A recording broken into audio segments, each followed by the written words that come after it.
Hello champions, क्या हाल चाल है सारे प्यारे बच्चों के।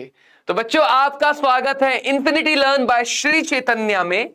और हम लोग ड्रॉपर के पराक्रम बैच में आज क्या करेंगे? आज हम लोग करने वाले हैं केमिकल काइनेटिक्स का लेक्चर नंबर 3। रासायनिक बल गतिकी को पढ़ रहे थे और हमने रेट लॉ समझे थे यहां पे। अब ये वाला लेक्चर काफी ज्यादा महत्वपूर्ण, काफी ज्यादा इंपॉर्टेंट होने वाला है। This lecture is going to be very very very very very very important, क्योंकि यहां पे हम लोग इंटीग्रेटेड रेट लॉ पढ़ेंगे, जिसपे सवाल आने के चांसेस ज्यादा होते हैं। सबसे ज्यादा देखो आर्हीनियस इक्वेशन से आने के सवाल होते हैं, फिर इंटीग्रेटेड रेट लॉ से, देन नॉर्मल रेट लॉ से, देन डिफरेंशियल रेट लॉ से। तो समझते हैं। चलो, इंटीग्रेटेड रेट लॉ के बारे में मैंने थोड़ी बहुत बातें बताई थी। उससे पहले कुछ होमवर्क के क्वेश्चन कर लेते हैं, रेट लॉ के और ज्यादा अच्छे से क्वेश्चन को समझ लेते हैं। जैसे ये क्वेश्चन होमवर्क में रहता, बहुत बढ़िया क्वेश्चन है भाई, ये बहुत बढ़िया क्वेश्चन है। क्या कर पाए ये क्वेश्चन? क्या तुम लोग ये क्वेश्चन सॉल्व कर पाए? एक बार देख ले, हमारी आवाज साफ आ रही? हाँ, तो क्या तुम लोग ये क्वेश्चन कर पाए? इसमें देखो क्या दिया हुआ है। इस क्वेश्चन से तुम्हें ये आइडिया भी लगेगा कि कहां पे कौन सा रेट लॉ लगाना है, कहां पे कौन सा रेट लॉ लगाना है। एक रिएक्शन दी है भाई, एक रिएक्शन दी है यहां पे, और इस रिएक्शन को रिप्रेजेंट करने के 3 तरीके दे दिए हैं। एक जगह कांस्टेंट के डैश है, एक जगह कांस्टेंट के है, एक जगह कांस्टेंट के डबल डैश है, और इन्हीं के डैश, के डबल डैश के बीच में एक रिलेशन फाइंड करना है। सबसे देखो, minus D N2O5 by d t, ये क्या दिखा रहा है? ये क्या दिखा रहा है? ये दिखा रहा है rate of disappearance of N2O5। तो बच्चों, ये हमें दिखा रहा है N2O5 के डिसअपियर होने की rate. DNO2 by d T plus sign के साथ, तो ये दिखा रहा है NO2 के अपियर होने की रेट, और ये दिखा रहा है ऑक्सीजन के अपियर होने की रेट। तो क्वेश्चन को देख के ही आइडिया लग जाएगा कि क्वेश्चन में अगर कभी भी अलग अलग चीजों की रेट की बात हो रही है, और अगर हमें उसमें रिलेशन चाहिए, अगर हमें उन रेट में रिलेशन चाहिए, तो हमें सबसे पहला वाला rate law, differential rate law जो स्टोइचियोमेट्री पे बेस्ड है, वो लगाना होता है। तो यहां से हम इक्वेशन से रिलेशन क्या लिख सकते हैं कि N2O5 की डिसअपियर होने की रेट डिवाइडेड बाय 2, ये NO2 के अपियर होने की रेट डिवाइडेड बाय 4, O2 के अपियर होने की रेट डिवाइडेड बाय 1, सबके सब इक्वल होंगे। यही तो हमारा रेट लॉ है बच्चों, जहां पे अलग अलग चीजों की रेट अपने स्टोइचियोमेट्रिक कोएफिशिएंट के रेशियो में होती है। अब जो जो वैल्यू दी है वो रख देते हैं यहां पे। ये दिया है K N2O5, ये वाला दिया है K डैश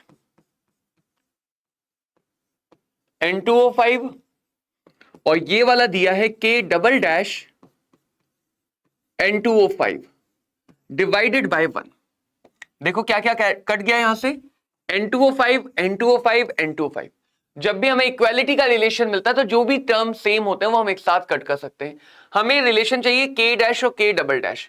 तो पहले रिलेशन को देखें तो K डैश आ जाएगा 4K डिवाइडेड बाय 2, और पहले तीसरे को देखें तो K डैश आ जाएगा K डिवाइडेड बाय 2। तो ये बन गया 2K, रिलेशन मिल गया। K डैश आएगा बच्चों 2K के बराबर, और K double dash rate constant के बीच का रिलेशन। गुड मॉर्निंग एवरीवन, जो लोग लेट आए हैं गुड मॉर्निंग। तो यहां पे बच्चों हमने इस बात को समझा। तो क्वेश्चन को पढ़ के, काइनेटिक्स की खास बात है क्वेश्चन को पढ़ के आइडिया लगाना या कि कौन सा रेट लॉ वहां पे सफिशिएंट रहेगा, वहां पे यूजफुल रहेगा।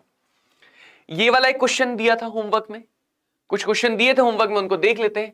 दो रिएक्टेंट है A और B, 1/4 के फैक्टर से डिक्रीज करके। देखो इस क्वेश्चन में खास बात यह कि अभी तक हमने हमेशा जो क्वेश्चन पढ़े इंक्रीज वाले पढ़े, डिक्रीज कर गई जब B को कंसंट्रेशन को डबल किया। मान लेते हैं B के लिए रिएक्शन का ऑर्डर X है, B के लिए रिएक्शन का ऑर्डर X है। तो जब B को डबल किया गया, B को डबल किया गया, तो रेट यहां पे ऑर्डर X होने की वजह से 2 to the power X time हो जानी चाहिए थी। कितनी हो जानी चाहिए थी? 2 to the power X time. लेकिन क्वेश्चन कह रहा है डिक्रीज कर गया 4 के फैक्टर से। यही बस यहां पे इस क्वेश्चन में, बाकी नॉर्मल क्वेश्चन अलग है, कि फैक्टर 4 से अगर डिक्रीज कर गया तो 4 मल्टीप्लाई की जगह 1/4 लिखेंगे। 4 मल्टीप्लाई की जगह 1/4 लिखेंगे। 1/4 इसलिए लिखा क्योंकि डिक्रीज कर रहा है। 1/4 इसलिए लिखा क्योंकि डिक्रीज कर रहा है। तो इसको लिख सकते हैं 2 to the power x बराबर 2 to the power -2। तो order with respect to b आ जाएगा -2। Order with respect to b आ जाएगा -2। समझ में आई सबको ये बात? अब मुझे कैसे पता है यहां पे रेट लॉ लगाना है? क्योंकि रेट और कॉन्सेंट्रेशन की बात हुई। रेट और कॉन्सेंट्रेशन की बात हुई। इस क्वेश्चन को देखते हैं। Rate of a reaction is equal to rate constant. अगर किसी रिएक्शन की रेट उसके कांस्टेंट के बराबर है तो उस रिएक्शन का ऑर्डर क्या होगा? देखो R इज इक्वल टू क्या होता है? रिएक्टेंट की concentration to the power order. अब अगर इस ऑर्डर की वैल्यू 0 है तो कंसंट्रेशन कितना भी हो वो हट जाएगा। तो 0 ऑर्डर रिएक्शन के लिए हमेशा जो रेट होती है वो रेट कांस्टेंट के बराबर होती है। 0 ऑर्डर अकेली ऐसी रिएक्शन है जहां का रेट समय के साथ कांस्टेंट रहता है। तुम कह सकते हो एक और बात, सभी रिएक्शनों में 0 ऑर्डर एक अकेली रिएक्शन है। 0 ऑर्डर एक अकेली रिएक्शन है जहां पे यूनिफॉर्म मोशन है, यानी पूरे टाइम में वेलोसिटी सेम रहेगी, वेलोसिटी यूनिफॉर्म रहेगी। बाकी फर्स्ट ऑर्डर, सेकंड ऑर्डर, -1, -आधा, किसी भी ऑर्डर में रेट कांस्टेंट नहीं रहेगा, रेट की वैल्यू चेंज होती रहेगी, रेट की वैल्यू चेंज होती रहेगी। It would be a 0 order reaction. 0 order की जो खास बात है वो क्या है कि रेट कंसंट्रेशन ऑफ रिएक्टेंट पे डिपेंड करती ही नहीं है। रेट लॉ में जब भी हम बात करेंगे, रेट लॉ में बच्चों हम जब भी बात करेंगे रिएक्टेंट के टर्म में करेंगे, square of concentration of A नहीं, unchanged at any concentration of B और सी। यही इसीलिए ये क्वेश्चन दिया है यहां पे, इसी को समझना है कि यहां पे कभी भी हम लोग प्रोडक्ट के टर्म में डायरेक्टली बात नहीं करते हैं। रेट लॉ में प्रोडक्ट के टर्म में डायरेक्टली बात नहीं करते। अगर प्रोडक्ट का कंसंट्रेशन बढ़ भी गया तो हम रेट ऑफ रिएक्शन की बात नहीं कर सकते हैं। 0 ऑर्डर का मतलब है रिएक्शन की स्पीड सेम रहेगी रिएक्टेंट के किसी भी कॉन्सेंट्रेशन पे, रिएक्टेंट के टर्म में बात की जाएगी। रेट लॉ में जो कॉन्सेंट्रेशन है वो हमेशा एक रिएक्टेंट का आता है। नमस्ते विनय प्रताप इंजीनियर, क्या हालचाल है, कैसे हो विनय? चलो अब मैं तुम्हें समझाता हूं इंटीग्रेटेड रेट लॉ। जो 12th के बच्चे बोर्ड एग्जाम देना चाहते हैं, जो 12th के बच्चे बोर्ड एग्जाम देना चाहते हैं,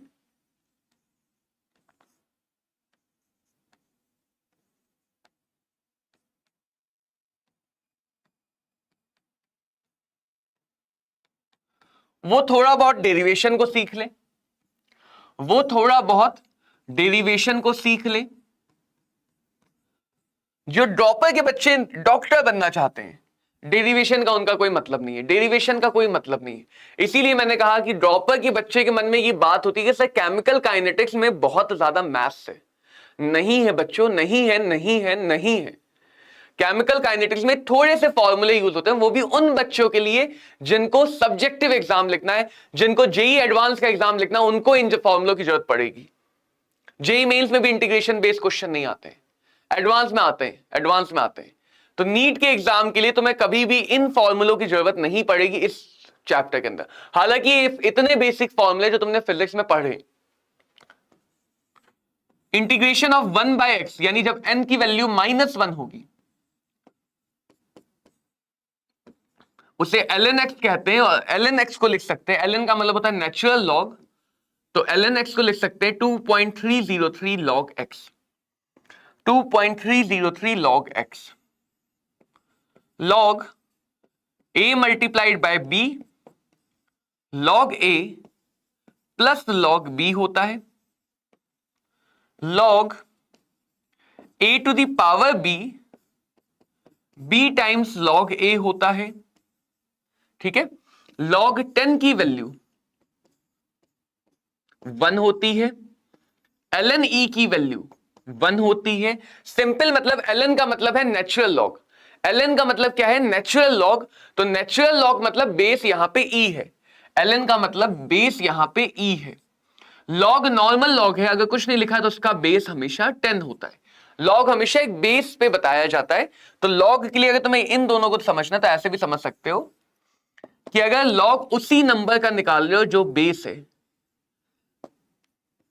लॉग ए बेस ए, तो इसकी वैल्यू हमेशा 1 होती है। तो ये कुछ बेसिक लॉग वैल्यूज हैं जो हम इक्विलिब्रियम चैप्टर में, काइनेटिक्स चैप्टर में, इलेक्ट्रोकेमिस्ट्री चैप्टर में यूज करते हैं। इन दोनों का ड्रॉपर के बच्चों का कोई यूज नहीं इस सेक्शन में, सिर्फ 12th के बच्चों के लिए यूज है यहां पे थोड़ा बहुत। खुश और डबल खुशी, क्या हालचाल, कैसी चली पढ़ाई? रेडॉक्स अभिक्रिया समझ में आ गई?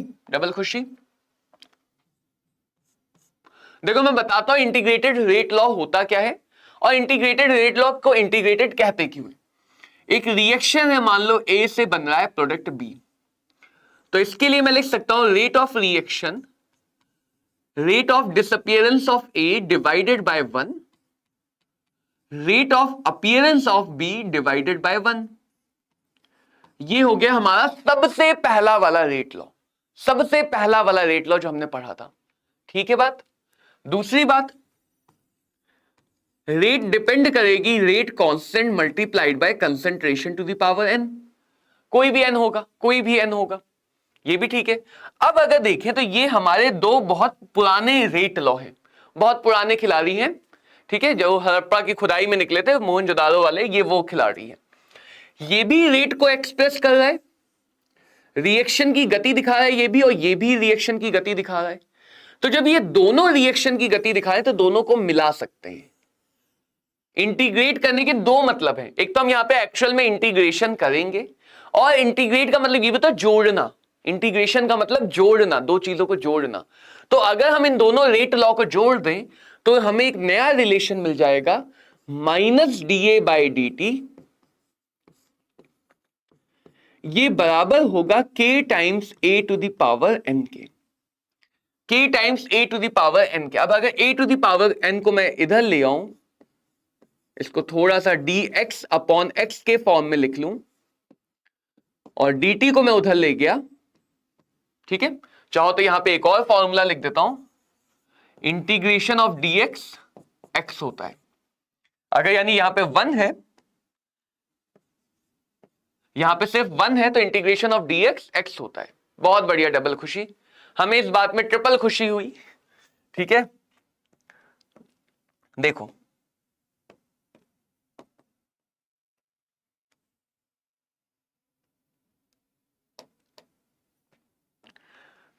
तो यहां पे लिख सकता हूं minus a to the power minus n d d a बराबर k डी टी, बराबर k डी टी, है ना, ये लिख सकते हैं। बस अब क्या करना है, अब यहां पे एक इक्वेशन बन गई x dx टाइप की, इस दोनों तरफ इंटीग्रेट कर देंगे, दोनों तरफ इंटीग्रेट कर देंगे, कांस्टेंट वैल्यू इंटीग्रेशन से बाहर। समय कहां से कहां तक मेजर करेंगे, 0 से लेके t सेकंड तक, t1 से t2 भी ले सकते हो, बस हम हमेशा इंटरवल में बात करते हैं, तो 0 से लेके t सेकंड तक का समय है। और कंसंट्रेशन का 0 यानी प्रारंभिक इनिशियल वैल्यू पे जो कॉन्सेंट्रेशन है ए नॉट, टी यानी अंतिम फाइनल वैल्यू पे जो कॉन्सेंट्रेशन है वो एटी। अब आगे का काम तुम्हें अलग अलग सीख लेना होता है। जैसे अगर n की वैल्यू 1 है, 1/x, first order 1/x, 1/x के लिए ये फॉर्मूला नहीं लगता है, उसी के लिए अलग से ये फॉर्मूला है, क्योंकि ये 1/x पे लगाओगे तो इनफाइनाइट बन जाएगा, 1/x पे लगाओगे तो इनफाइनाइट बन जाएगा, तो 1/x पे ये वाला फॉर्मूला नहीं लगता, तब ये वाला लगेगा। तो अगर यहां पे n की वैल्यू 1 है, n की वैल्यू 1 है, तो तुम्हारा एक्सप्रेशन log x में आएगा। n की कोई भी और वैल्यू है तो यहां पे इंटीग्रेट कर लो, यहां पे इंटीग्रेट कर लो, सिर्फ n की वैल्यू 1 के लिए अलग आएगा, बाकी सबके लिए आएगा। तो ये जो भी हम पढ़ रहे हैं अभी, n की वैल्यू 1 के लिए तुम यहां पे यूज मत करना, नीचे वाला काम। तो ये बन जाएगा minus a to the power, जो भी पावर है +1, तो पावर -1 है +1, और उसी से डिवाइड कर देना है, उसी से डिवाइड कर देना है। लिमिट कहां से है, a नॉट से at बराबर k dx का इंटीग्रेशन x, तो dt का इंटीग्रेशन t, इसकी लिमिट कहां से है, 0 से t। देखो अब क्या बाहर ले रहा हूं मैं, माइनस अलग ले लिया, -n+1 अलग ले लिया, अपर लिमिट रखेंगे तो at की power -n+1 minus lower limit रखेंगे तो a0 की power -n+1 is equal to k। t की भी लिमिट रखेंगे, पहले ऊपर वाली t और नीचे वाली 0, upper limit minus lower limit, upper limit minus lower limit, minus को अंदर भेज दो तो ये बन जाएगा n-1, ऊपर वाले माइनस को नीचे मल्टीप्लाई कर दिया, ऊपर वाले माइनस को नीचे मल्टीप्लाई कर दिया, इसको भी ऐसे लिख लो 1/at to the power n-1, 1/a0 की पावर n-1 बराबर kt। फर्स्ट ऑर्डर के लिए छोड़ के हर एक ऑर्डर के लिए तुम ये रेट लॉ यूज कर सकते हो, ये रेट लॉ यूज कर सकते हो। तो बेसिकली हमने यहां पे क्या किया, हमने यहां पे रेट लॉ को मर्ज किया, रेट लॉ को मिलाया, रेट लॉ को इंटीग्रेट किया और फिर एक रिलेशन निकाल लिया कंसंट्रेशन और टाइम का। तो यही इसका जीवन का पर्पस है।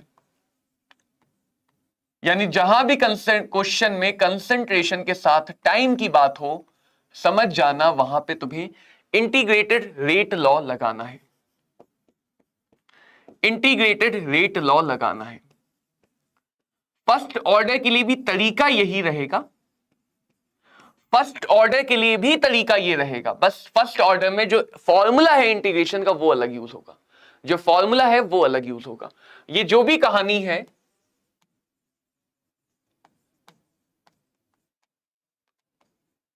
इसकी जरूरत 12th बोर्ड वाले बच्चों को ही पड़ेगी।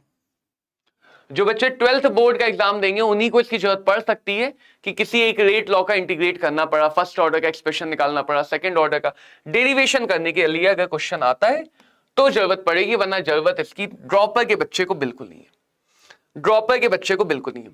अब देखो अगर n की जगह 0 रख दो, n की जगह 0 रख दो तो देखो इक्वेशन क्या बनेगी। तो सबसे पहले आता है 0 ऑर्डर, मान लो एक रिएक्शन है A गिव्स B, पहला फॉर्मूला 0 ऑर्डर के लिए rate is equal to K, यानी 0 ऑर्डर एक ऐसी रिएक्शन है जिसकी स्पीड समय के साथ बदलेगी नहीं। 0 ऑर्डर एक ऐसी रिएक्शन है जिसकी स्पीड समय के साथ बदलेगी नहीं, ठीक है। दूसरा डिफरेंशियल रेट लॉ तो सब पे लगा सकते हैं बिना ऑर्डर देखे, ये भी लिख सकते हैं। वैसे ही दोनों को मिला के इंटीग्रेट कर दोगे तो फॉर्मूला आ जाएगा, लेकिन मैं सीधे फॉर्मूला बता रहा हूं। 0 ऑर्डर के लिए a0 माइनस at बराबर kt, ये होता है 0 ऑर्डर का इंटीग्रेटेड रेट लॉ। तो ये मैंने तुम्हें एक 0 ऑर्डर रिएक्शन के लिए जो भी हम 3 रेट लॉज पढ़ते हैं, तीनों रेट लॉज यहां पे लिखे, जितने भी रेट के नियम हैं वो सब यहां पे लिखे, जितने भी रेट के नियम हैं वो यहां पे लिख दिए। इसको हम बोलते हैं डिफरेंशियल रेट लॉ, जो सबसे पहले पढ़ा था। ए और बी और आर अलग अलग स्पीड को कंपेयर करना तो सेकंड वाला लग जाता है। इसको बोलते हैं नॉर्मल रेट लॉ या सिर्फ रेट लॉ, वेग नियम। अगर तुम्हें रेट और सांद्रता या कंसंट्रेशन का रिलेशन चाहिए, और इसको हम बोलते हैं इंटीग्रेटेड रेट लॉ या समाकलित वेग नियम, जहां पे कंसंट्रेशन और समय का संबंध है। तो ये 3 रेट लॉ हो गए, यानी किसी भी 0 ऑर्डर रिएक्शन में इन तीनों फॉर्मूलों का ही यूज है, बाकी कुछ नया नहीं है, बस इन्हीं तीनों का यूज है। इन्हीं तीनों में देखो हम डिफाइन कर लेते हैं हाफ लाइफ। हाफ लाइफ अर्ध आयु का मतलब आधा जिंदगी। जैसे मान लो अगर हमारी जिंदगी 100 साल है और हम कहें भाई हमने चौथाई जिंदगी जी ली, तो 75 साल जिए 25 साल जिए यही सोचना है। अगर हमारी कुल उम्र 100 साल है और हमने उसमें से चौथाई जिंदगी जी ली तो कितनी जी ली। तो लाइफ हमेशा बताता है कि हम कितना कर चुके हैं, कितना कर चुके हैं, इस बात पे ध्यान देना। लाइफ और 80 अपोजिट है।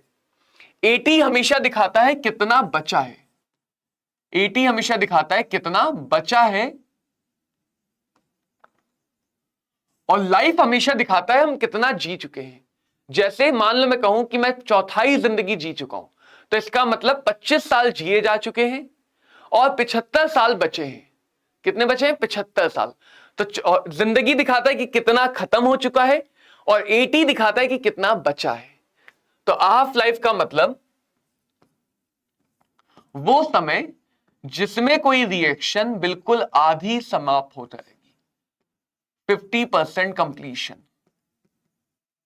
तो अगर 50% कंप्लीट हुआ तो बचा कितना? बचा भी 50। तो सिर्फ आधे के लिए ऐसा है कि आधा खत्म आधा बचा, बाकी सबके लिए बचा और खत्म अलग अलग है। बाकी सबके लिए बचा और खत्म अलग अलग है। ठीक है, 80 बराबर आ गया A0/2। 80 बराबर आ गया A0/2। तो हाफ लाइफ का तरीका ऐसा रहेगा कि जो भी वेग नियम है, जो भी तुम्हारे पास वेग नियम है, जो भी रेट लॉ है, उसमें 80 का मान रख दो, A0/2, तुम्हें टाइम मिल जाएगा। तो यहां से देखो, हाफ लाइफ A0/2K आ जाएगी। A0/2K आ जाए। ऐसे अगर फुल लाइफ बोला जाए यानी 100% तो 0% बचा, 100% यानी 0% बचा। तो हम रेट लॉ समझते हैं, उसी के साथ समझते हैं हाफ लाइफ। सबकी हाफ लाइफ अलग अलग होती है, सबकी हाफ लाइफ अलग अलग होती है। क्लियर? समझ में आ गया सबको? चलो फिर अगले ऑर्डर पे आते हैं।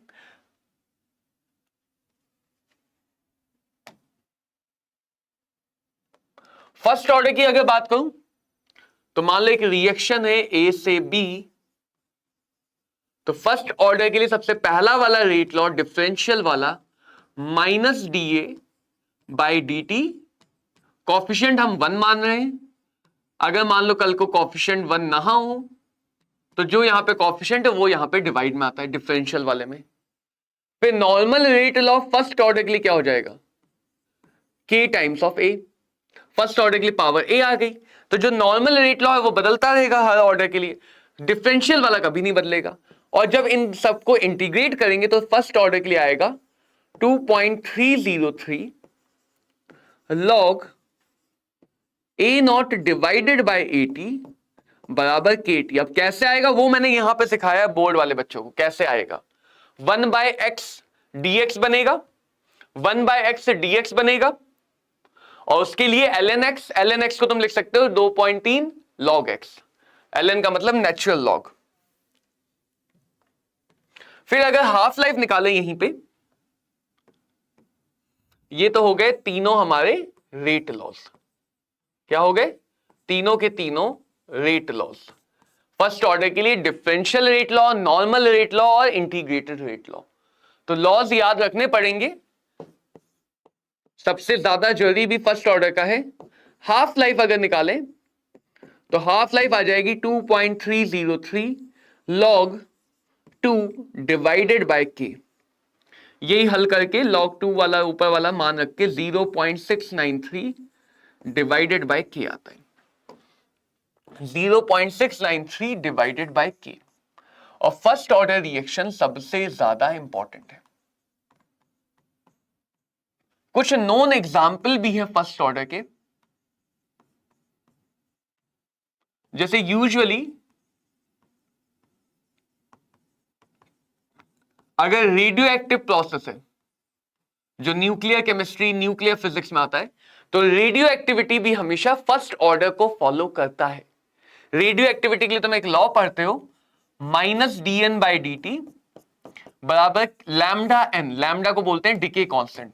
ये मॉडर्न फिजिक्स में पढ़ा जाता है, अगर शायद पढ़ा होगा, पढ़ चुके एक बार 12th तो -dN/dt बराबर लैम्डा इंटू n। -dN/dt बराबर लैम्डा इंटू a, ये बराबर है -dA/dt k इंटू a। यहां भी n, यहां भी n, यहां भी a, यहां भी a। तो रेडियो एक्टिव डिके में हम नंबर ऑफ न्यूक्लियाई के टर्म में बात करते हैं, इसलिए n लिखते हैं, नंबर ऑफ न्यूक्लियस कंसंट्रेशन की जगह n आ जाता है। तो रेडियो एक्टिव डिके भी फर्स्ट ऑर्डर का एग्जाम्पल होता है। रेडियो एक्टिव डिके भी फर्स्ट ऑर्डर का एग्जाम्पल होता है। दूसरा एग्जाम्पल क्या है?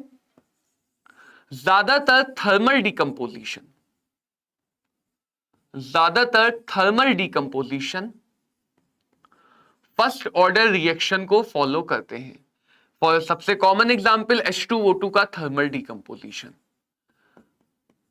जैसा मैंने तुम्हें कहा था कि कुछ रिएक्शंस के ऑर्डर मेमोरी से निकाल लोगे तुम, कुछ रिएक्शन के ऑर्डर याद से निकालोगे, तो फर्स्ट ऑर्डर के एग्जाम्पल कॉमन एग्जाम्पल है। तीसरा, जिसको बच्चों हम लोग बोलते हैं pseudo first order. Pseudo first order, pseudo का मतलब नकली, फरेबी, फर्जी। स्यूडो फर्स्ट ऑर्डर के बहुत सारे एग्जांपल, ऐसा नहीं एक ही है। एक कॉमन एग्जांपल है ईस्टर का हाइड्रोलाइसिस, ईस्टर की हाइड्रोलाइसिस, जिससे बनता है carboxylic acid, carboxylic acid plus alcohol. तो वैसे तो इस रिएक्शन की जो रेट है वो आएगा K टाइम्स ऑफ ईस्टर का कंसंट्रेशन मल्टीप्लाई बाय वाटर का concentration, K times of Easter multiply by water का कंसंट्रेशन। बट क्योंकि वाटर यूजुअली एक्सेस में होता है, वाटर यूजुअली बहुत ज्यादा होता है, तो वाटर के कंसंट्रेशन को कांस्टेंट मान के हम यहां लिख सकते हैं K मल्टीप्लाई बाय कांस्टेंट, नया कांस्टेंट यानी K dash multiply by Easter. और अब ये देखो फर्स्ट ऑर्डर का रेट लॉ बन गया नहीं बन गया? फर्स्ट ऑर्डर का रेट लॉ बना ही नहीं बना? कंसंट्रेशन की पावर 1, टोटल पावर 1। तो ऐसी कोई भी रिएक्शन, क्योंकि देखो कुछ बच्चे गलत मिसकॉन्सेप्शन ले लेते हैं कि सेकंड ऑर्डर अगर फर्स्ट बन रहा है तो स्यूडो बोलेंगे। नहीं, कोई भी रिएक्शन जिसका ऑर्डर 1 से ज्यादा है, second order, third order, fourth order, 5 order, 6 order, कोई भी रिएक्शन जिसका ऑर्डर 1 से ज्यादा है, अगर वो किसी वजह से 1 ऑर्डर की, फर्स्ट ऑर्डर की रिएक्शंस को, फर्स्ट ऑर्डर के लॉज को फॉलो कर सकती है, तो उसको कहा जाता है स्यूडो फर्स्ट ऑर्डर रिएक्शन। तो उसको कहा जाता है pseudo first order reaction.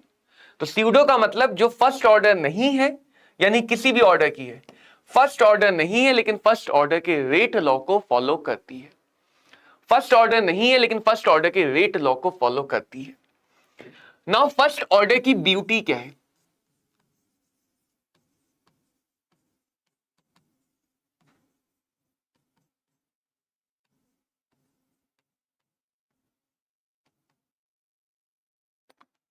First order इतनी ज्यादा इंपॉर्टेंट क्यों है, या फर्स्ट ऑर्डर के ज्यादा सवाल क्यों पूछे जाते हैं? तो फर्स्ट ऑर्डर की कुछ ब्यूटी है, बीयूटी है। क्या बीयूटी है? कि यहां पे हम रखते हैं A0/AT। A0 कंसंट्रेशन है, कंसंट्रेशन को मोल बाय वॉल्यूम भी लिख सकते हैं। अब वॉल्यूम तो बदलेगी नहीं, यानी जो कंसंट्रेशन का रेशियो है वो मोल का भी रेशियो हो सकता है, लेकिन किसके मोल? ए के मोल। ए के initial mole divided by concentration of reactant है, तो रिएक्टेंट के initial mole divided by reactant के फाइनल मोल। और क्या बीयूटी है? बीयूटी ये है कि अगर मोल है तो मोल को मास बाय मोलर मास लिख सकते हैं, मास बाय मोलर मास लिख सकते हैं। मोलर मास भी रिएक्टेंट का नहीं बदलेगा, रिएक्टेंट का मोलर मास भी नहीं बदलेगा, तो यहां पे मैं लिख सकता हूं mass of reactant initial divided by mass of reactant final, mass of reactant final. अगर गैस की बात करें तो PV is equal to NRT से पीवी बाय आरटी, मोल की जगह पीवी बाय आरटी लिख सकते हैं इनिशियल, पीवी बाय आरटी लिख सकते हैं फाइनल। क्योंकि हम टेम्परेचर आर नहीं बदल रहे हैं, वॉल्यूम ऑफ द कंटेनर भी नहीं बदल रहे, mostly volume of the container भी नहीं बदल रहे, तो यानी यहां पे हम लिख सकते हैं ए का initial partial pressure divided by A का फाइनल पार्शियल प्रेशर। ये ध्यान रखना कि जो भी बातें हम यहां पे लिख रहे हैं, जो भी बातें हम यहां पे लिख रहे हैं, वो सिर्फ और सिर्फ रिएक्टेंट का अमाउंट दिखा रहा है, रिएक्टेंट का अमाउंट दिखा रहा है, सिर्फ और सिर्फ रिएक्टेंट का अमाउंट दिखा रहा है। जरा A0/AT को देखो, A0/AT को अगर मैं ऊपर नीचे K से मल्टीप्लाई कर दूं कोई फर्क पड़ेगा? ऊपर नीचे K से मल्टीप्लाई कर दो तो कोई फर्क नहीं पड़ेगा। K टाइम्स इनिशियल कंसंट्रेशन की power 1, K time final concentration की पावर 1, तो इसको लिख सकते हैं initial rate of the reaction, K times concentration की पावर 1 यानी कि रेट ऑफ द रिएक्शन।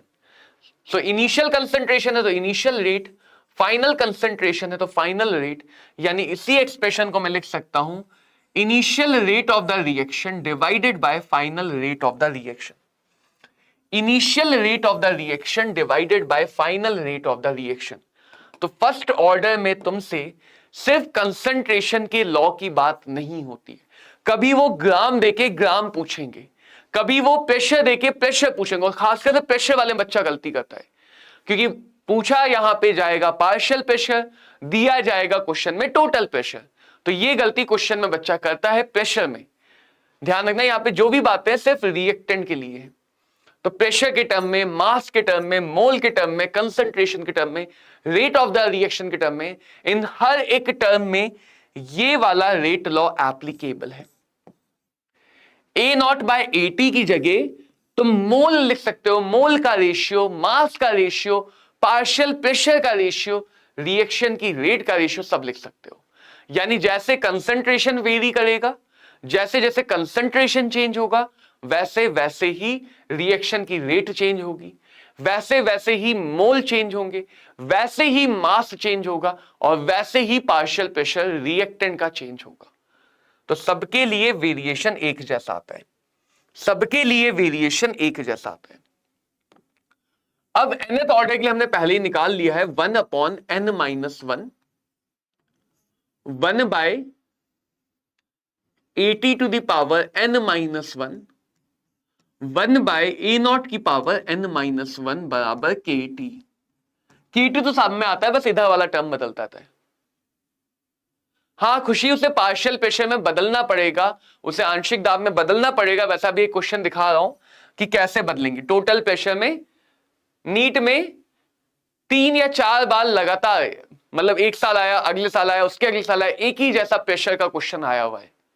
तो प्रेशर तुम समझ सकते हो कितना इंपॉर्टेंट है, कैसे बदलना अभी सिखाएंगे उसको। ये हो गया nth ऑर्डर के लिए।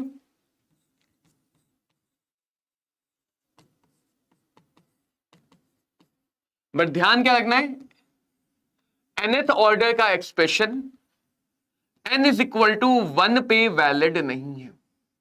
n इज इक्वल टू 1 के लिए वैलिड नहीं है, क्योंकि अगर n की जगह 1 रखोगे तो ये इनफाइनाइट बन जाएगा, 0/0 बन जाएगा। n की जगह 1 रखोगे तो इनफाइनाइट या 0/0 बन जाएगा।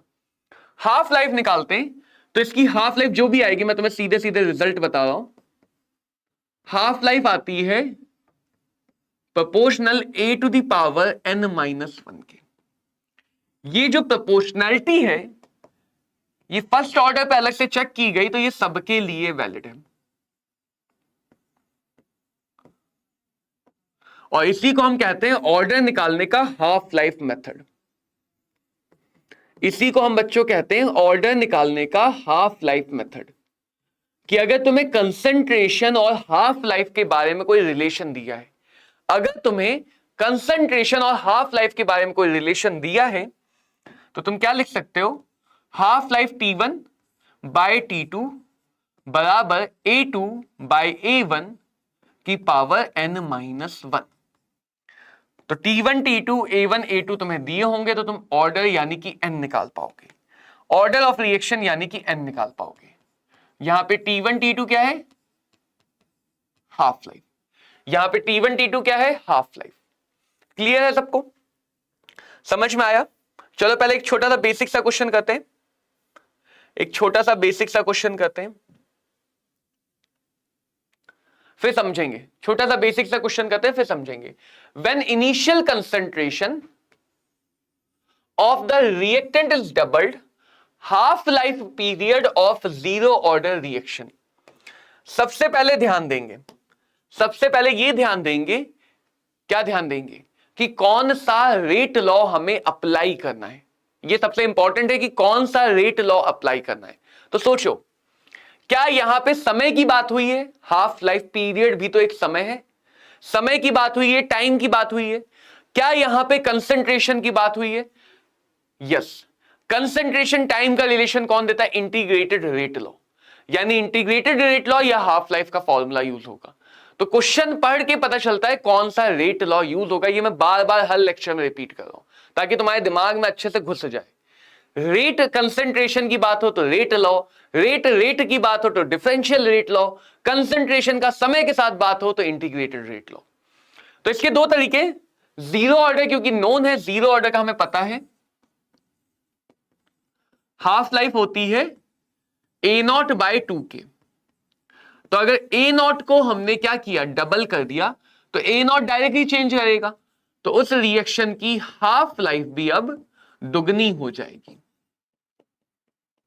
हाफ लाइफ भी अब दुगनी हो जाएगी, यानी half life is doubled, half life is doubled. Clear? इसी को तुम इससे भी जा सकते थे कि किसी भी nth ऑर्डर, जनरल देख लो बात, अगर हाफ लाइफ के लिए तो जनरल पता ना, a naught to the power n-1, अगर n की वैल्यू 0 है तो हाफ लाइफ आ जाएगी ए नॉट टू दी पावर 0-1, तो ऊपर आके 1 बन जाएगा, ए नॉट की पावर 1। तो तुम दोनों तरह से जा सकते हो, एग्जैक्ट फॉर्मूला पता है तो भी यूज कर सकते हो A naught by 2k, indirect general formula पता है तो भी यूज कर सकते हो। इस बात को एक बार समझ भी लो, एक बात इस बात को विजुलाइज करके देखो, जीरो ऑर्डर यूनिफॉर्म मोशन है, जीरो ऑर्डर यूनिफॉर्म मोशन है। तुम मान लो 100 किलोमीटर प्रति घंटे की रफ्तार से जा रहे हो, 100 किलोमीटर प्रति घंटे की रफ्तार से जा रहे हो, नियत है, वो फिक्स है, चेंज नहीं होगी। अब तुम्हें अगर 100 किलोमीटर चलना है तो 1 घंटा लगेगा, अगर तुम्हें 100 किलोमीटर चलना तो 1 घंटा लगेगा, 200 किलोमीटर चलना है तो 2 घंटा लगेगा, क्योंकि तुम्हारी स्पीड तो नहीं बदल रही है। तो ज्यादा चलना है तो ज्यादा समय, कम चलना है तो कम समय। वही काम जीरो ऑर्डर का है, जीरो ऑर्डर की स्पीड नहीं बदल रही है, जीरो ऑर्डर की स्पीड क्या है, कांस्टेंट है, जीरो ऑर्डर की स्पीड कांस्टेंट है। तो अगर जीरो ऑर्डर में तुमने ज्यादा मात्रा ले ली, अमाउंट बढ़ा दिया, तो उसको खत्म करने में समय भी तो ज्यादा लगेगा। जीरो ऑर्डर वो पैकमैन है, पैकमैन देखा है सबने, पैकमैन देखा है नहीं देखा है, ऐसा सा होता है। तो जीरो ऑर्डर ये पैकमैन है जो एक नियत स्पीड से खाते हुए जाएगा, नियत स्पीड से चीजों को खाते हुए जाएगा। अब ज्यादा खाना होगा तो ज्यादा समय लगेगा, कम खाना है तो कम समय लगेगा। तो अगर खाने वाला मामला दुगना कर दिया है भाई, खाने वाला मामला दुगना कर दिया, तो खाने में लगने वाला समय भी दुगना हो जाएगा, खाने में लगने वाला समय भी दुगना हो जाएगा। तो लॉजिकली सोचो, लॉजिकली सोचो, देखो क्या दिया है, क्वेश्चन पढ़ के समझो क्या दिया है। Good morning Jatin, good morning. Rate constant दी है फर्स्ट ऑर्डर रिएक्शन की, फर्स्ट ऑर्डर रिएक्शन की रेट कांस्टेंट दी है, कितनी दी है, इतना, कितना है, इतना है, वो पढ़ना बहुत बड़ा नंबर है, ठीक है। Time required to reduce 2 gram of reactant to 0.2 gram, 2 gram को बनाना है 0.2 ग्राम, अरे यार घटाना है। अच्छा जतिन, ए आंसर, वाह बहुत बढ़िया। एक बार फिर से देख लो जतिन प्लीज, जतिन प्लीज एक बार फिर से देख लो आंसर, मुझे थोड़ा डाउट हो रहा है, क्योंकि 10 और फिर वो दुगना। हाँ जतिन भैया एक बार फिर से देख लीजिए, एक बार फिर से देख लीजिए। चलो देखो देखो देखो, तुक्का तो नहीं मार रहे हो। मैंने तुम्हें हमेशा बोला है बच्चों कि ग्राम जब भी हो मोल में बदलो, हमेशा, अभी तक, आज से 1 सेकंड पहले तक मैंने हमेशा बोला है कि हमने जितनी भी चीजें पढ़ी सब मोल पे पढ़ी हैं। तुम यहां भी ग्राम को मोल में बदल के कर सकते हो, लेकिन फर्स्ट ऑर्डर की बीयूटी यही है, फर्स्ट ऑर्डर की बीयूटी यही है कि तुम यहां पे मास को भी सीधे यूज कर सकते हो, यहां पे तुम मास को भी डायरेक्टली यूज कर सकते हो, क्योंकि रेशियो में रिएक्टेंट का मोलर मास तो नहीं बदलेगा, रिएक्टेंट का मोलर मास नहीं बदलेगा, तो द्रव्यमान का या मास का जो रेशियो है मोल का भी वही है, कंसंट्रेशन का भी वही है। तो फर्स्ट ऑर्डर के लिए ऐसा जरूरी नहीं है कि तुम ग्राम को बदलो, किसमें, मोल में। फर्स्ट ऑर्डर देखो कैसे पता कि हमें रेट लॉ लगाना है, अमाउंट दिया है, टाइम दिया है, अमाउंट और टाइम की बात हो मतलब इंटीग्रेटेड रेट लॉ। क्वेश्चन, हाँ जतिन अब सही आंसर आया, बढ़िया भाई बढ़िया। क्वेश्चन पढ़ के ही तुम्हें दिख जाएगा कि कौन सा रेट लॉ लगाना है।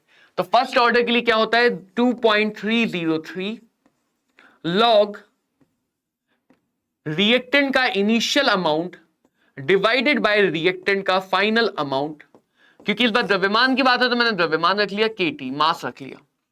तो 2.303 लॉग इनिशियल कितना है 2 ग्राम, फाइनल कितना है 0.2, के कितना है 4.606 multiply by 10 to the power -3, t, हमें ये टी निकालना है। देखो ये दुगना हो गया, ये log 10 का मान 1, log 10 का मान 1, तो t आ जाएगा 1/2 into 10 to the power -3। 10 to the power -3 ऊपर जाके बन जाएगा 1000/2, तो ये आ जाएगा 500। क्या आएगी यूनिट? यहां पे देखो समय सेकंड में है, तो ये भी किस में आएगा? सेकंड में। 500 सेकंड, 500 सेकंड आया समझ में? 500 सेकंड। तो आंसर हो गया हमारा यहां पे 500 सेकंड। तो ये हमें समझना है कि कैसे हम रेट लॉ को अप्लाई करते हैं।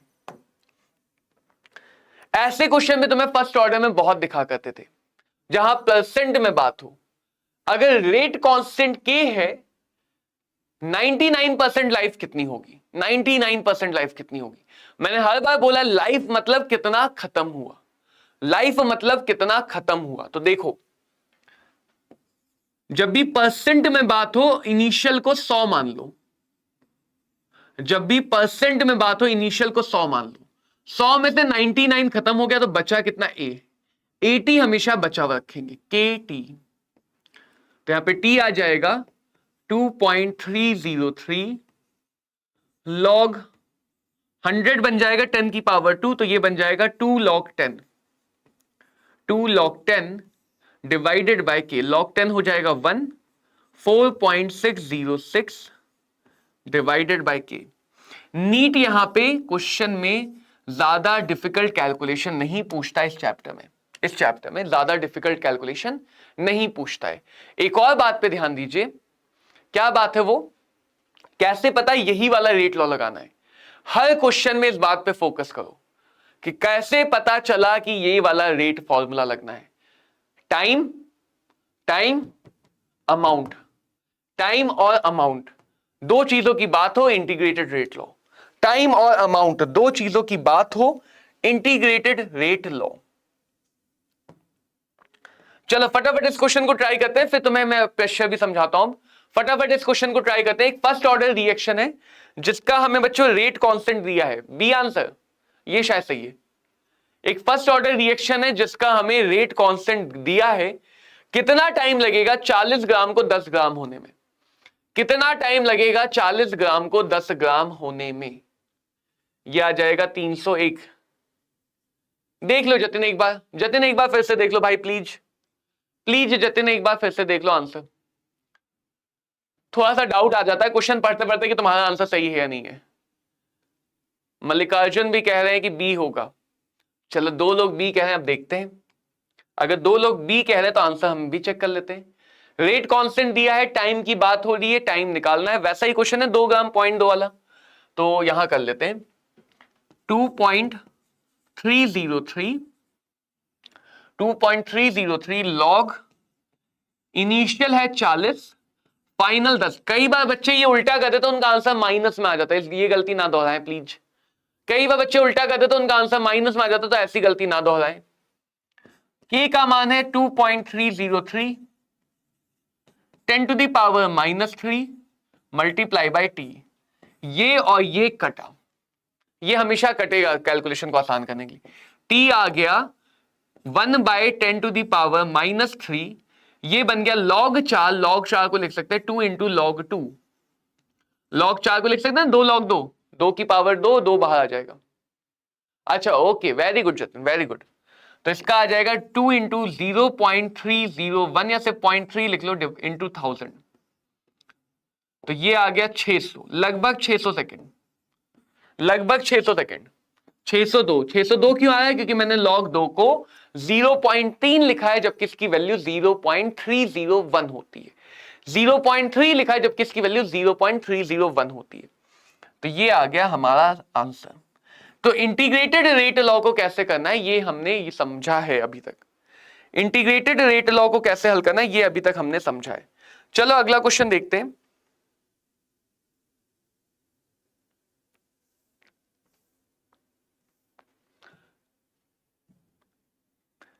ये वाला क्वेश्चन, इसका आंसर क्या होगा? What should be the answer of this question? What should be answer of this question? Rate constant of a reaction है जी ए से बी 0.6, 10 - 3 ना पढ़ना इसको, इसको 10 की पावर -3 पढ़ना। mole liter inverse second inverse. If the concentration of A is 5 mole per liter, then the concentration of B after 20 minutes is. बढ़िया question है, बढ़िया क्वेश्चन है ये। बढ़िया क्यों है? ट्राई करके देख लो, ट्राई करके देख लो, फिर समझाता हूं बढ़िया क्यों है।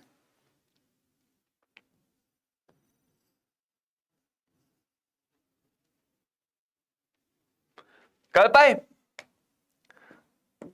सबसे पहले देखो, कंसंट्रेशन टाइम की बात हो रही है तो रेट लॉ लगेगा।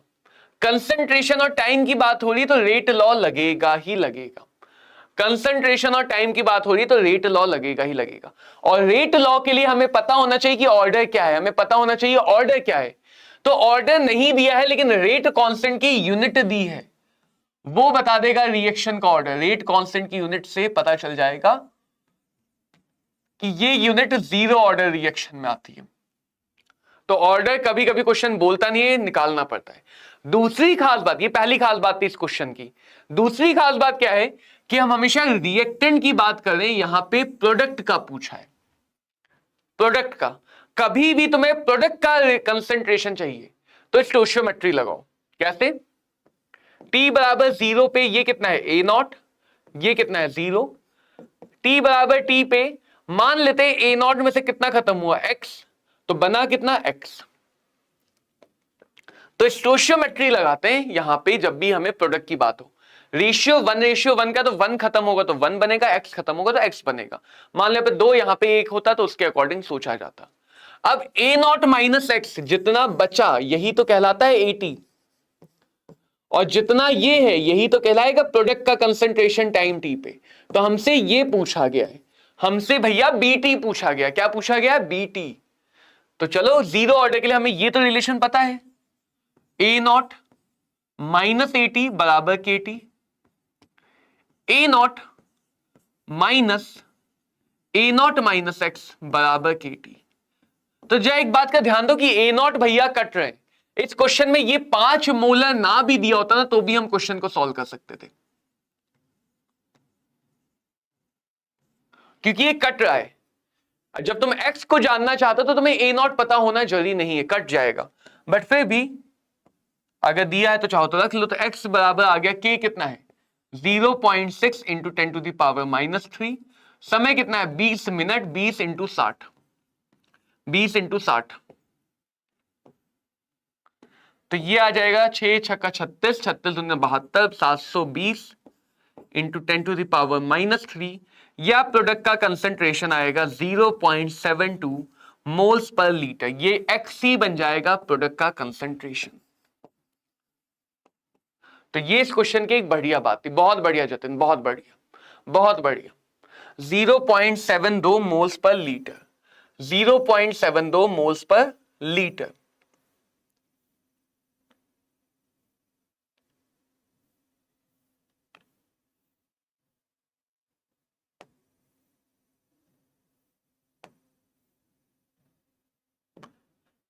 एक तुम्हें ऐसे टाइप के क्वेश्चन भी बहुत मिलेंगे फर्स्ट ऑर्डर में। ऐसे टाइप के क्वेश्चन, ऐसे टाइप के भी बहुत सारे क्वेश्चन बच्चों मिलेंगे फर्स्ट ऑर्डर में, जहां परसेंट की बात होगी और दो अलग अलग समय की बात होगी। जैसे इस क्वेश्चन को पढ़ो, 60% of a first order reaction was completed, 60% of a first order reaction was completed in 60 minute. 60% को खत्म होने में 60 मिनट लगे। उसी सेम रिएक्शन के 50% को खत्म होने में कितना समय लगेगा? उसी सेम रिएक्शन के 50% को खत्म होने में कितना समय लगेगा? तो यहां पे पहले तो देखो ये लॉजिक तो बिल्कुल मत लगाना। 60 को खत्म होने में 60 मिनट, तो 50 को खत्म होने में 50 मिनट। 50 मिनट तो आंसर गलत है, आंसर उससे थोड़ा कम आएगा क्योंकि रिएक्शन थोड़ी तेज है। ठीक है, 50 मिनट तो गलत आंसर है। तो ये ध्यान रखना कि फर्स्ट ऑर्डर में कभी भी यूनिटरी मेथड मत लगा देना कि 60 को खत्म होने में 60 मिनट लगा तो 50 को खत्म होने में 50 मिनट। समय सांद्रता की बात है तो इंटीग्रेटेड रेट लो, 2.303 लॉग, पहले 60 के लिए ले लेते हैं।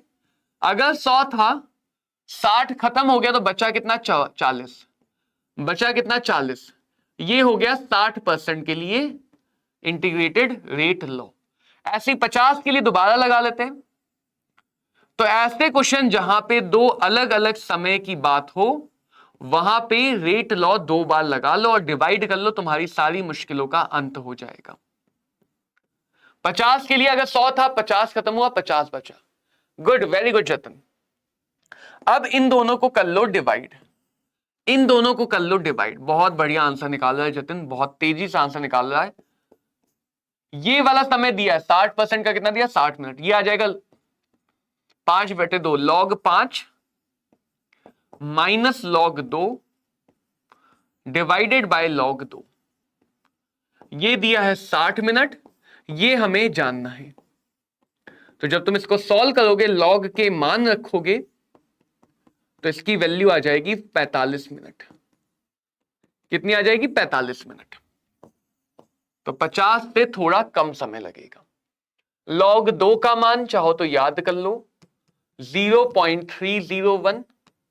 log 3 का मान 0.477।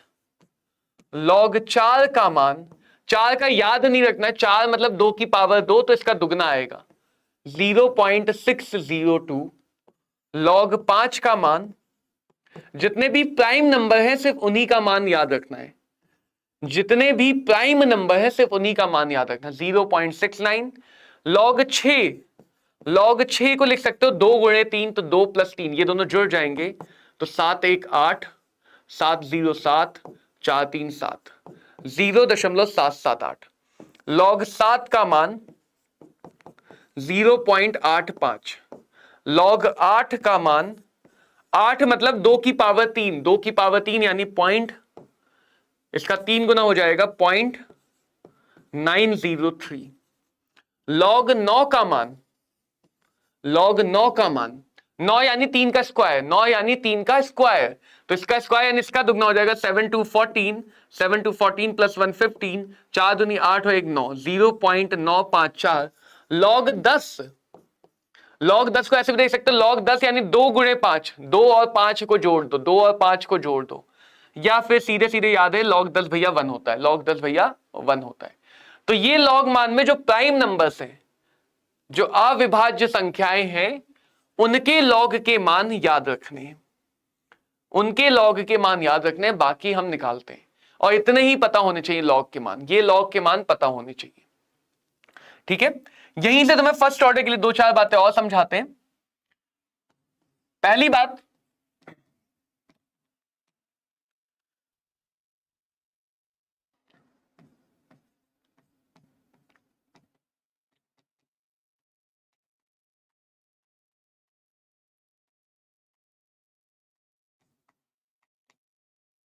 अगर फर्स्ट ऑर्डर रिएक्शन के लिए तुम्हें यह जानना है, जैसे अभी हमने समझा ना, दो अलग अलग समय के बीच में संबंध कैसे निकालें, वैसे ही ये बहुत बार यूज होता है 50 और 75 वाला।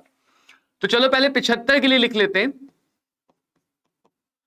KT बराबर 2.303 log 75% यानी 75 खत्म हो गया, तो बचा कितना, 25 बचा। 50% के लिए लिख लेते हैं 50% के लिए, तो 50% का मतलब खत्म कितना हुआ, 100, बचा कितना, 50। दोनों को डिवाइड कर दो यार, दोनों को डिवाइड कर दो, ये कटा, ये कटा, ये कटा, ये कटा, ये 4 आ गया, ये 2 आ गया। log 4 यानी 2 log 2, log 2 log 2 कट जाएगा, तो यहां से तुम्हें मिल जाएगा 75% life is equal to double of half life. 75% life is equal to double of half life. तो ये फर्स्ट ऑर्डर के लिए बहुत बढ़िया सी बात है कि जितना समय उसे आधा खत्म होने में लगता है, उसके अगले आधे को भी खत्म होने में उतना ही समय लगता है, क्योंकि फर्स्ट ऑर्डर की हाफ लाइफ देखो कंसंट्रेशन पे डिपेंड नहीं करती है। फर्स्ट ऑर्डर की हाफ लाइफ कंसंट्रेशन पे डिपेंड नहीं करती है, यानी अगर किसी एक रिएक्शन की हाफ लाइफ, इसकी हाफ लाइफ का फॉर्मूला देखो तो इसमें कंसंट्रेशन आता ही नहीं है। तो किसी भी एक रिएक्शन की हाफ लाइफ, अगर मान लो फर्स्ट ऑर्डर है, अगर मान लो 30 मिनट है, तो चाहे तुम इतना सा अमाउंट लो, आधा होने में 30 मिनट लगेगा, इतना सारा अमाउंट लो, उसका भी आधा होने में 30 मिनट लगेगा, क्योंकि अमाउंट के अकॉर्डिंग रिएक्शन की स्पीड घट या बढ़ जाएगी। तो फर्स्ट ऑर्डर में हर आधे को खत्म होने में बराबर टाइम लगता है। ऐसे बहुत सारे काम के रिलेशन होते हैं, जैसे 99.9% लाइफ का रिलेशन होता है, जैसे 99.99% लाइफ का रिलेशन होता है। तो ऐसे बहुत सारे रिलेशन आते हैं फर्स्ट ऑर्डर के लिए, बहुत सारे ऐसे रिलेशन आते हैं फर्स्ट ऑर्डर के लिए। क्लियर है सबको, समझ में आ गया? फिर ऐसे क्वेश्चन आते हैं, ध्यान से समझना। मान लो एक गैस फेज की रिएक्शन है फर्स्ट ऑर्डर,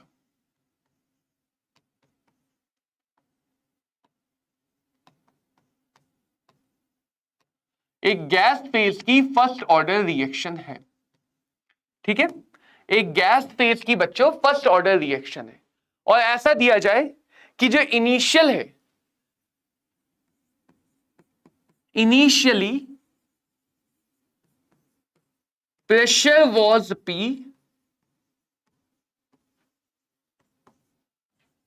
या P not, and fine at time T, and at time T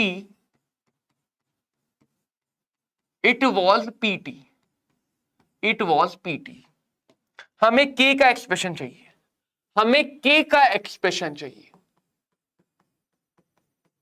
ये क्वेश्चन बहुत इंपॉर्टेंट होते हैं, ध्यान से समझना।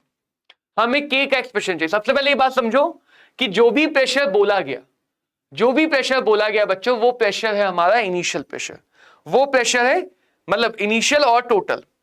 तो जो भी प्रेशर बोला गया उसके अकॉर्डिंग सोचना है कि वो टोटल प्रेशर है, ना कि पार्शियल प्रेशर। इसका फर्स्ट ऑर्डर है, देखो फर्स्ट ऑर्डर है KT बराबर होगा 2.303 लॉग A का इनिशियल प्रेशर और A का फाइनल प्रेशर।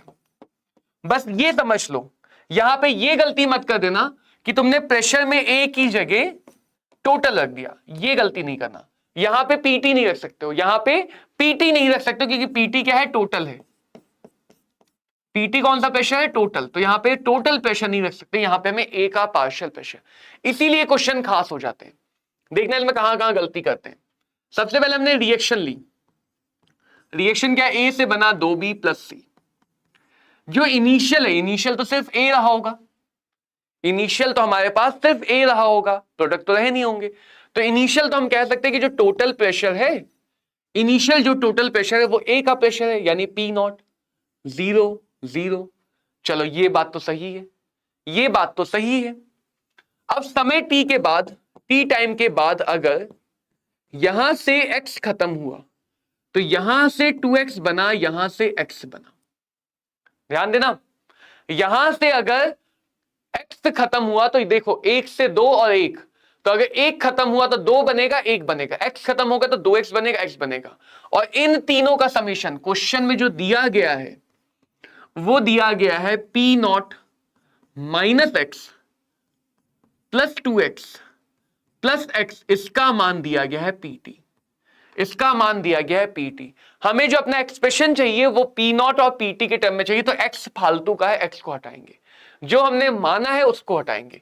ये X कटा, 2X आ जाएगा, PT - P not divided by, अभी तो इतना ही आएगा, X आ जाएगा PT - P not divided by 2। तो इसी वजह से ये क्वेश्चन खास बन जाते हैं कि तुम्हें यहां पे इनिशियल और फाइनल प्रेशर को बदलना पड़ेगा A के पार्शियल प्रेशर के टर्म में, इनिशियल और फाइनल प्रेशर को बदलना पड़ेगा A के फाइनल प्रेशर के टर्म में। अब तुम वहां पे चीजें रख दो। अब तुम्हारा काम KT बराबर 2.303 लॉग A का initial pressure divided bye A का फाइनल प्रेशर, A का इनिशियल डिवाइडेड बाय A का फाइनल। तो KT बराबर आ गया 2.303 लॉग, ध्यान देना, P not divided by P not minus X कितना है? PT - P not divided by 2, PT - P not divided by 2।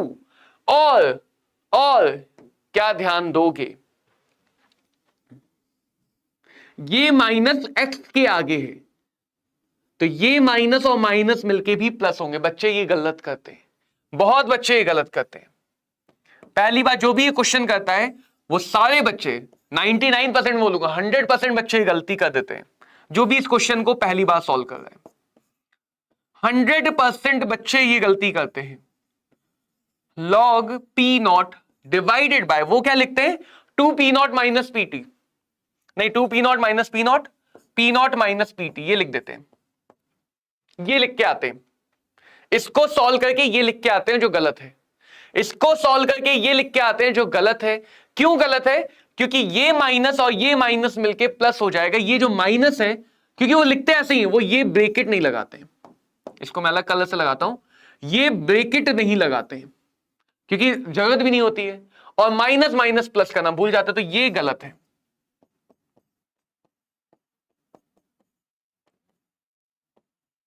log p not divided by, LCM लोगे तो 2p0 minus minus plus 3p0 आएगा। कितना आएगा?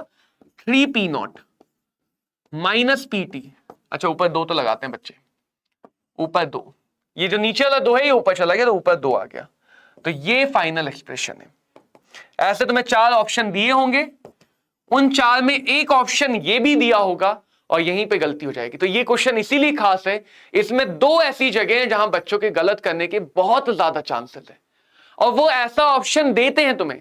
एक ऑप्शन ऐसा देते हैं जहां पे पीटी की जगह सीधे पीटी रखा हुआ है, एक के फाइनल में सीधे टोटल फाइनल रखा हुआ है। एक ऑप्शन ये वाली गलती का देते हैं और एक ऑप्शन ये वाली गलती का देते हैं, क्योंकि ये सबसे कॉमन गलतियां हैं, सबसे कॉमन गलतियां हैं। तो इस गलती को हमें नहीं दोहराना है, इस गलती को हमें नहीं दोहराना है। तो प्रेशर वाले क्वेश्चन काइनेटिक्स में इसीलिए खास बन जाते हैं, और इसीलिए वो पता है वो डेटा नहीं देते हैं, वो ऐसा नहीं देंगे 5 एटीएम 7 एटीएम ऐसी वैल्यू नहीं देंगे, अननोन वैल्यू ही देंगे, क्योंकि वेरिएबल में गलती करने के चांसेस और बढ़ जाते हैं। डेटा में तो बच्चा प्लस माइनस सही कर ले जाता है, वेरिएबल में गलती होने के चांसेस और बढ़ जाते हैं। तो वो तुम्हें डेटा कभी भी डेटा नंबर वाला नहीं देंगे, हमेशा अननोन डेटा देंगे, और वहां से सॉल्व करो तो तुम्हें समझ में आएगा कि क्या क्या गलतियां होती हैं या कैसे कैसे हम गलत कर सकते हैं। तो इसीलिए ये क्वेश्चन बहुत ज्यादा खास है, ये क्वेश्चन बच्चों बहुत ज्यादा खास है।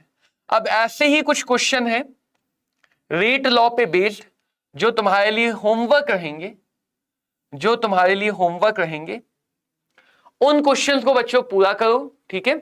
रेट लॉस खत्म हो गए, अगली क्लास में हम लोग कोलिजन थ्योरी आर्रीनियस थ्योरी के साथ इस चैप्टर को खत्म करेंगे, कोलिजन और आर्रीनियस थ्योरी के साथ इस चैप्टर को खत्म करेंगे। तो मिलते हैं बच्चों अगली क्लास में। बहुत सारे क्वेश्चन लगा सकते हो काइनेटिक्स के, अब तुम मान के चलो काइनेटिक्स के न्यूमेरिकल क्वेश्चन ज्यादातर खत्म हो गए, सिर्फ आर्रीनियस इक्वेशन एक्टिवेशन एनर्जी वाले क्वेश्चन बचे। तो न्यूमेरिकल लगाओ बहुत सारे, अगली क्लास में कोई डाउट हो तो वो डाउट लेके आओ। मिलते हैं बच्चों अगली क्लास में। Thank you all, have a great day.